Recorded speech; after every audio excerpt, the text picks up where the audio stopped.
परिमेय संख्या सिद्ध करना है तो सबसे पहले यदि संभव हो तो माना कि √2 एक परिमेय संख्या है। अगर वो परिमेय सिद्ध करना है तो पहले उसको हम लोग मान के चलेंगे यह परिमेय संख्या है। ठीक है, जब यह परिमेय संख्या होगा √2 तो इसको p/q के रूप में लिख सकते हैं, नहीं लिख सकते हैं। और इसके बारे में लिख लेंगे परिमेय संख्या का जो न्यूनतम रूप होता है, जो सरलतम रूप होता है, वो p और q में एक के अलावा कोई उभयनिष्ठ गुणनखंड नहीं होता है। यानी इसमें एक से ज्यादा, जैसे 2 से दोनों में नहीं लग सकता है, 3 से दोनों में नहीं लग सकता। अगर ऐसा होगा तो वो वास्तविक परिमेय संख्या का जो है आपको वो स्टैंडर्ड फॉर्म नहीं होगा। और q is not equal to 0, नीचे में 0 नहीं होना चाहिए, तो वही लिख दिए √2 इक्वल टू p/q। अब हम लोग दोनों तरफ क्या कर रहे हैं, तो वर्ग कर रहे हैं। तो दोनों तरफ वर्ग किए तो √2 का वर्ग बराबर p/q का वर्ग कर दिए। तो इधर √2 का वर्ग 2 हो गया, ये हो गया p²/q² हो गया।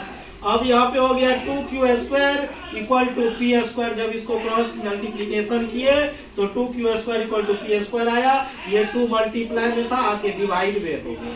अगर हम p²/2 हो गया, इसका मतलब ये हुआ p² को 2 विभाजित कर रहा है, p² को 2 विभाजित कर रहा है। तो इसीलिए p को भी 2p को भी विभाजित करेगा। ठीक है, तो ये बात आपको हम यहाँ पे लिख दिए हैं। 2p² को विभाजित करता है तो 2p को भी विभाजित करेगा।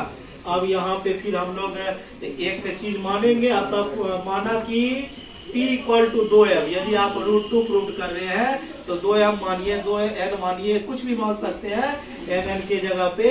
और m के बारे में लिख देंगे यह एक शून्योत्तर पूर्णांक है।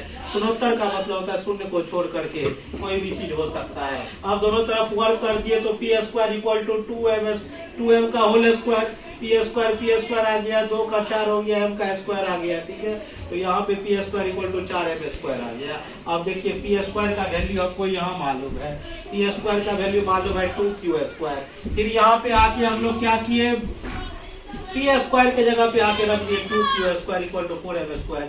ये कैंसिल हो जाएगा, आपको q² इक्वल टू 2m² आ जाएगा। जैसे ये आ गया तो अब यहाँ से ये पता चल रहा है 2 गुना के भागा में, यानी q² को 2 विभाजित कर रहा है। तो यानी 2q² को विभाजित कर रहा है तो 2q को भी विभाजित करेगा। तो यहाँ से देखिए फिर हमको देखिए 2p एवं q दोनों को विभाजित करता है।